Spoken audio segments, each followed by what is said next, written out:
Cinema చరిత్రలోని కొన్ని యుద్ధాలు తెరపైన కాదు, మన గుండెల్లో కూడా జరుగుతాయి. ఇప్పుడు ఒక యుద్ధం రాబోతుంది. ఇది కేవలం శత్రువుల మధ్య కాదు.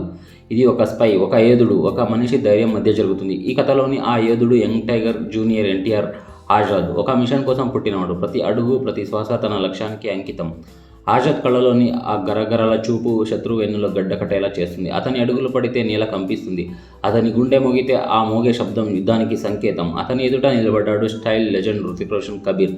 బుద్ధి, ప్రణాళిక, ఖచ్చితత్వం ఇవే అతని ఆయుధాలు. కానీ ఆజాద్ ముందు ఏ ప్రణాళిక అయినా ఒక సవాల్. వీరిద్దరి మధ్య ఢీ అంటే ఆకాశంలో హెలికాప్టర్లు ఎగురుతాయి, నేలపైన కార్లు పేలుతాయి. ప్రతి ఫ్రేమ్లోనూ రక్తం, చెమట మరియు విజయ తపన కనిపిస్తుంది. మధ్యలో కియారా అద్వానీ అడుగు పెడుతుంది. ఆమె ఎవరి వైపు ఉంటుందో చివరి నిమిషం వరకు రహస్యమే.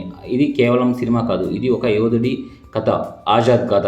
ఈ వీడియో నచ్చిందా? ఒక లైక్తో మీ ఉత్సాహాన్ని చూపించండి. మీ అభిప్రాయాలను కమెంట్స్లో చెప్పండి. ఇంకా ఇలాంటి సూపర్ కంటెంట్ కోసం సబ్స్క్రైబ్ చేయడం మర్చిపో